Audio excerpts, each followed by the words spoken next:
Friday. Good morning, young man. How was your weekend? Good morning. Yeah, splendid.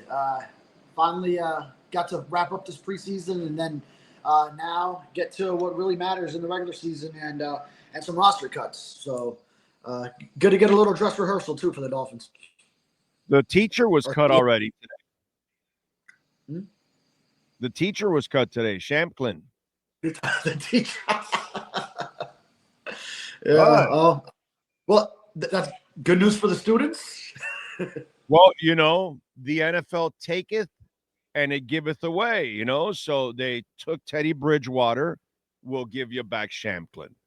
So it's just kind of things, it was a trade-off. It was, it was like a swap of seventh rounders, something like that. That's kind of what ended up happening. So the NFL this year said, school system, we need somebody from you. And then, and that the trade-off was we'll give you a tryout to one of your other teachers. And then, and that's kind of what ended up happening behind the scenes. That's what it's all about right there. That's balance in the world, bro. Remember, that's what it's all about. Balance in the world. You take one teacher, you give one back.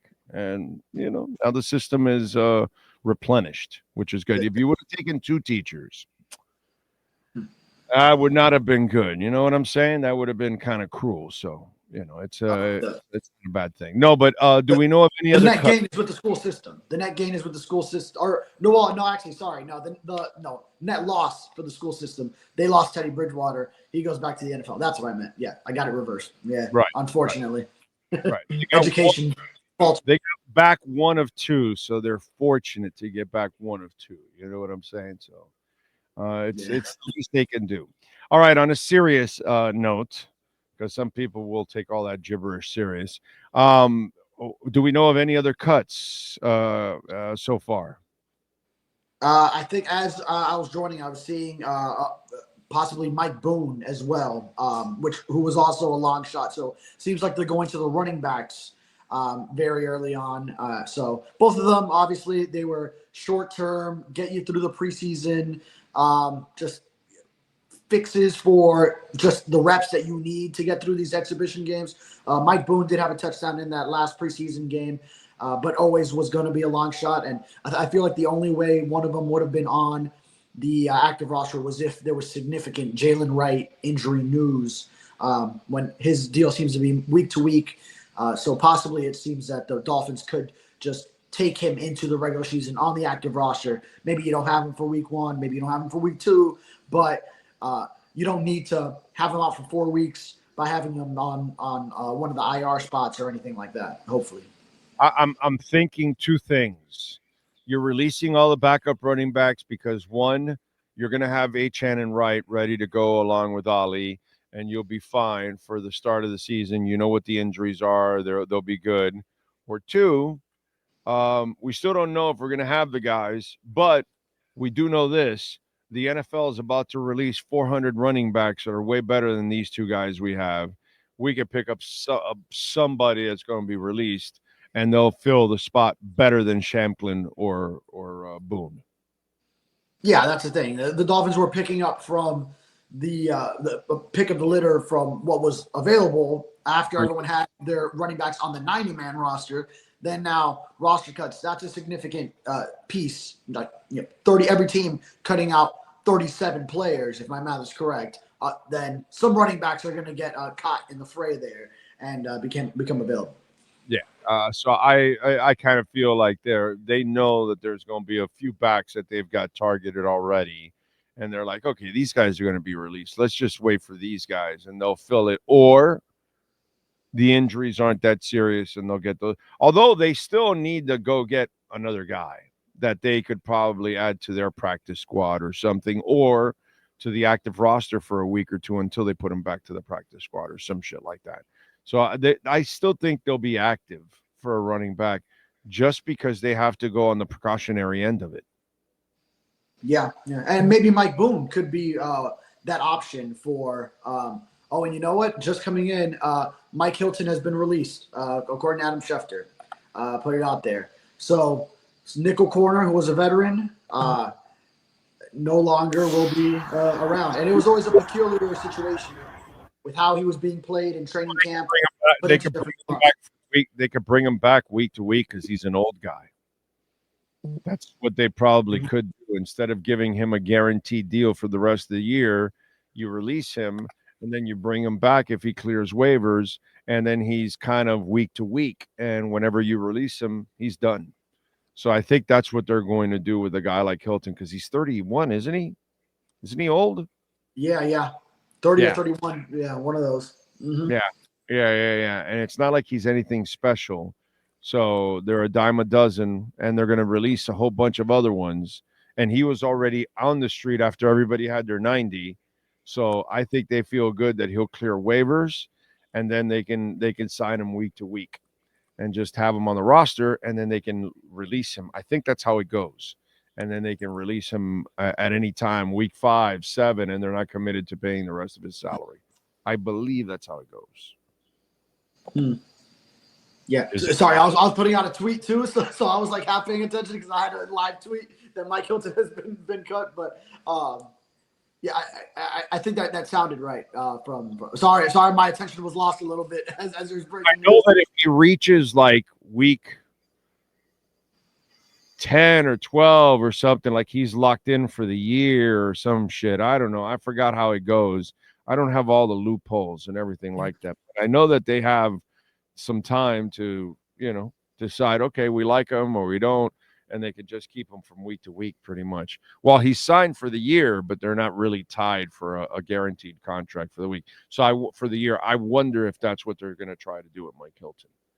Yeah, possibly. And I mean, it depends on now he's available for anyone else to pick up, but it's not like he had any film this preseason that would really be indicative of, okay, that's a must pick up for someone. And it was interesting when Anthony Weaver, I asked him about Hilton not playing in the second preseason game in Detroit. Like if that was a matter of just because all the other cornerbacks did. The cornerbacks were still competing. And he kind of said, well, we know what we got in Mike Hilton, almost like if he's like, is he essential personnel already with this team a month into signing? But we're not seeing it in training camp as far as him working with the first team elevated units and now they trust Jason Marshall Jr., the rookie, who is playing the nickel slot for the first time in his career and has impressed at that position and can play it with some physicality too as a bigger corner. So interesting to say the least. I tell you this all the time. With age and experience comes perspective, and a lot of the shit that happens in this world repeats over and over and over again. We've talked about this before, right? The Don Shula line, that was the end of your career. Okay, I'm talking Don Shula now. This is before you were born. All right. Not all of Don Shula's before I was born. Yeah. While he's talking, you have no idea what he's saying. Let's just put it that way. You weren't old enough to understand what he was saying. Oh, okay, yes, for sure. Yeah. Okay, so you weren't living it. You weren't living the day to day. Oh no, not at all. Right. All right. And if there's any old fan out there watching right now, you will know this. When Don Shula said about a player, well, we already know what he is. We know what he can do. Dude, you were getting cut. Wow. We already knew it because Shula had been with us for so many years. Okay. I've been reading it in the papers, and then I covered it for the last, 91 through 95, for the last 5 years of his career. And whenever Shula spoke about it, oh, well, how come he's not playing? Well, we kind of know what he can do, and we got to evaluate these other guys, and we were like, oh, dude's toast. It's over. And it's just funny how nothing changes. And, decades later, here is Anthony Weaver standing up on the podium and using the exact Don Shula kill line right there. You never wanted to hear him say, oh, yeah, no, we know exactly what he's all about. And, we got to, And then they would like throw it over like, no, but it's because we got to really evaluate these other guys. We don't know enough about these guys. And that's really like, yeah, dude, we know that guy. And so there you go. Just so you'll know, there's a good chance when a coach says that, that's really, I don't want to hear that if I'm a player. Yeah, that was the kiss of death, I guess. It was just you didn't know which way it was going. Like, is it that they just have that confidence in what Mike Hilton will be, and you don't need to see him in the preseason game because you just figure he could be the guy that he was for Cincinnati, even though he hasn't shown it in training camp? Or is it just what they've seen in training camp they don't like and they need to see all the other guys? And now it definitely now without question has come. When they don't want it, when they don't need to be seen, they'll tell you straight up, vet rest. Mm-hmm. They'll tell you straight up, oh no, we're giving him a day off. Hey, he's an older player. He's on that program. You'll know that already. That shit don't happen to Mike Hilton, bro. There's no freaking vet program and shit, So I'm telling you, dude, it's just funny that I was laughing when you were telling that story because I saw the press conference and I saw that you asked Weaver and I saw his response and I thought of Don Shula and I completely forgot about it until you brought it up right now. And I go, oh man, I forgot about that. I remembered that. And then there you go. It was like, wow. Dude. I mean, we've channeling some Don Shula. I mean, he probably, I mean, as we all know, but he really has probably that head coach. What would it be? I mean, like DNA or something in him. Like if he channels some Don Shula there, then we're probably right about Anthony Weaver and feeling he has those head coaching abilities in his future. Sean, do you have any other cuts coming in? Because it looks like you're tirelessly working there. I see you behind. Yeah, no. Offensive tackle Jalen McKenzie, he's been released. Okay. I haven't seen that one, but I've been on the show. So yeah. Your thoughts on? Look, dude, I know it's the preseason, so I'm not here to go crazy on play calling and all this kind of shit, but you open up with passes with a shitty right tackle, and I'm not worried about your passing game because you have Tua, dude. It was great to watch Malik play, but I wasn't worried about Malik either. I kind of knew he was the 3 already. I wasn't worried about him last year. Even when he had a couple of drops, I was like, bro, his career is not that. His career is he catches everything. He's a terrific possession guy. He'll be fine. I'm not worried about him. He's tough as nails. He'll be good. I wanted to see what I saw after, a little bit more down the line, that I saw Ollie Gordon. That's what I want to see from the get-go. You put Tua at risk right away with a shitty right tackle, and sure enough, he got sacked twice, which your season could have ended right there and then. You saw how Jackson Dart got hit and slammed down. And luckily for the Giants that he's going to be, he's going to be kosher and we're good. But I'm just saying, I would have liked to have worked on the physicality part of the offensive line, not so much, let me see on who are the backup receivers overall, when that's really not that important. It's all right, but just like your season is over with Tua, your season's over with Tyreek and Waddle are out too. Okay, so, but go ahead. Yeah. Season would be over. If we're looking at who's the essential personnel where your season would be over, we're talking Tua, Tyreek Hill, Jalen Waddle. Is there one defender? Maybe Minka, because your secondary would really be in a bad spot. God, yes. Your secondary would really be in a bad spot if you don't have Minka. So, how do you not start with the power game? How do you not start with running the ball? Because that's really the part of your identity you need to solve. Your passing game automatically gets better if you actually run the goddamn ball. And the reason why your passing game gets stuffed and people figure you out and they drop the safety and the linebacker is because you can't run the ball. And that's what I would have liked to see you open up the damn show with. Run, bro.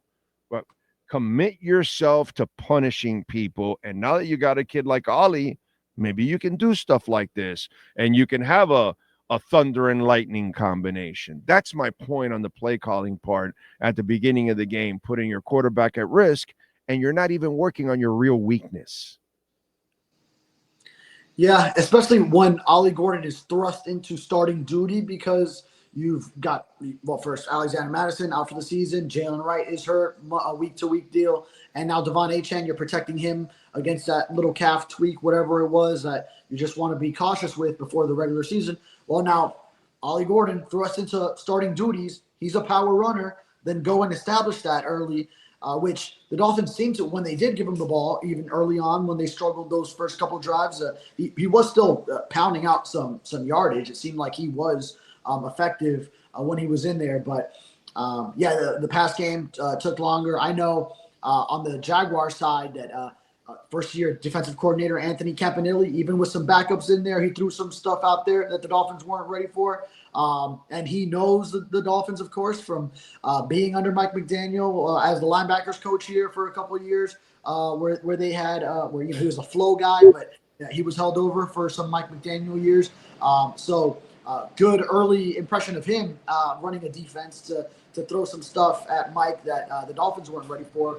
But you don't want to expose Tua to that.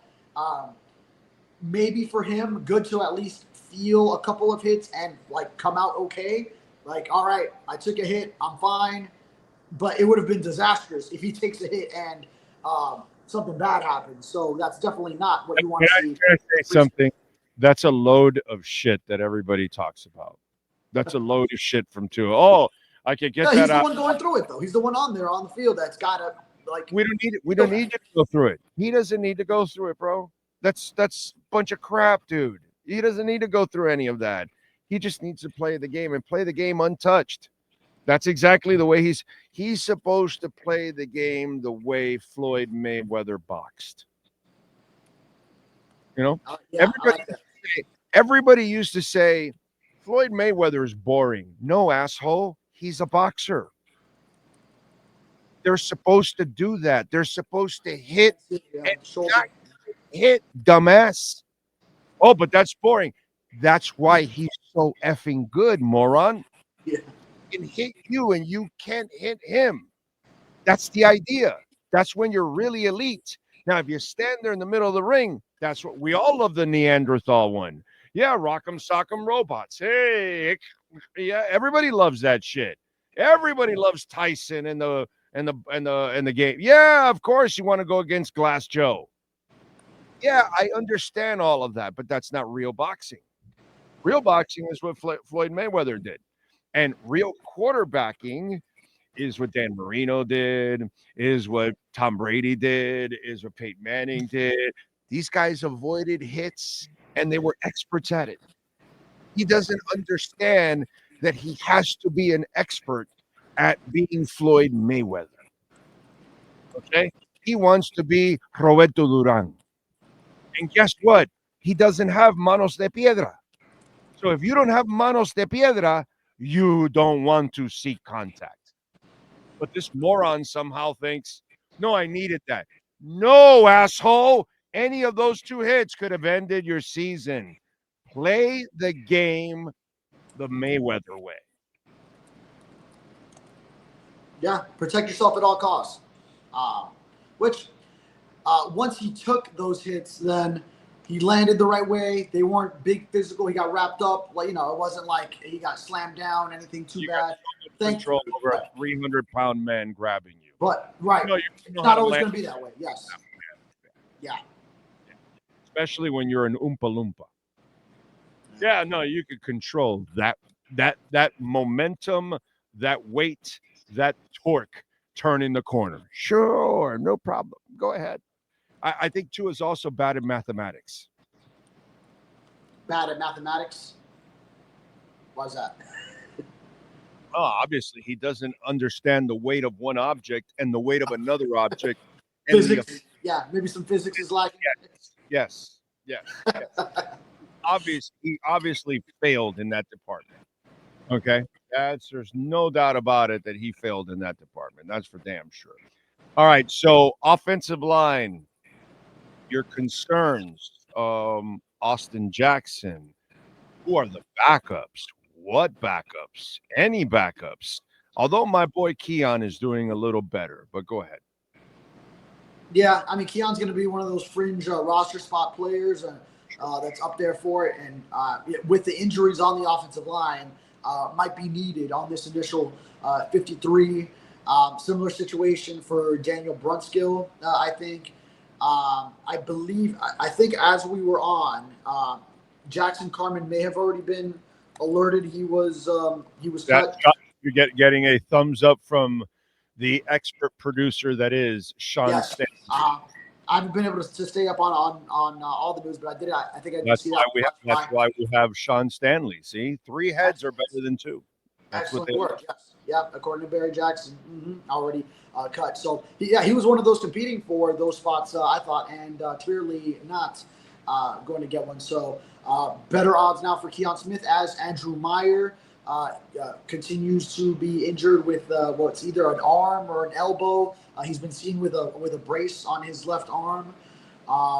So yeah, Austin Jackson obviously right now he's expected to be fine for the opener, but that's at right tackle where Larry Borum will be the guy when Austin Jackson isn't there. But maybe you don't want it to get to Larry Borum very much during the season, but he would be that backup swing tackle with Keon Smith providing some versatility where he could play tackle, could play guard. They've had him at different spots, and and Liam Eichenberg, of course, still on PUP and probably still got a ways to go. So he might start the season on PUP, be out the first 4 weeks. It's an ugly situation. By the way, don't forget Welt Rheaume, proud sponsors of this program, and we appreciate them as always. And if you're looking for lawyers, you can count on. They're actually the bookend tackles that the Miami Dolphins wish they had. Jeff Welt and Daniel Rheaume, they will come through for you. They've come through for a bunch of our listeners. Bankruptcy, homeowner property damage, condo damage, criminal defense, business owner claims, commercial litigation, personal injury. They've been with us since day one. They're going on 6 years. This is our 6th year on the platform and 6 years strong. They've been supporting us, listeners on the West Coast and Central Florida, up on the the Gold Coast, and here in South Florida have called them. Everybody, people that listen all over, save that number because you might get some wind damage, some water damage, some pipe broke from a neighbor next door.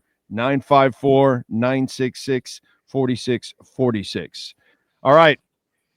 There was something really important that happened on Saturday, like extremely important, David. I don't know how you guys didn't celebrate this, and I'm not sure how fans and the media didn't really catch up on this. Darren Waller still knows how to put on a uniform.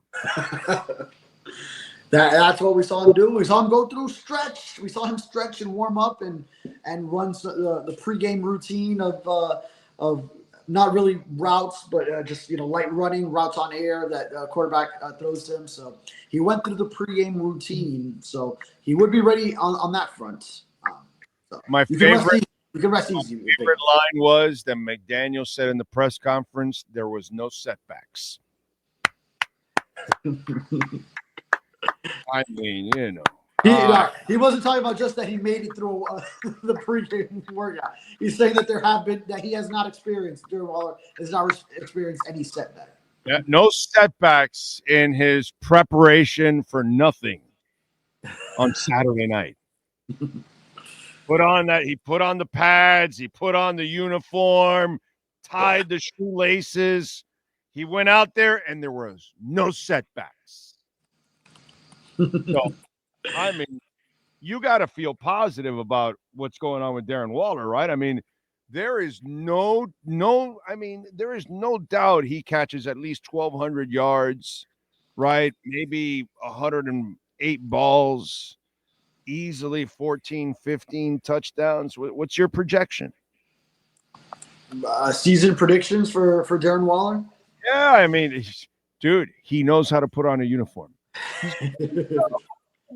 Boy, He's committed. I mean, he's gone through mental reps.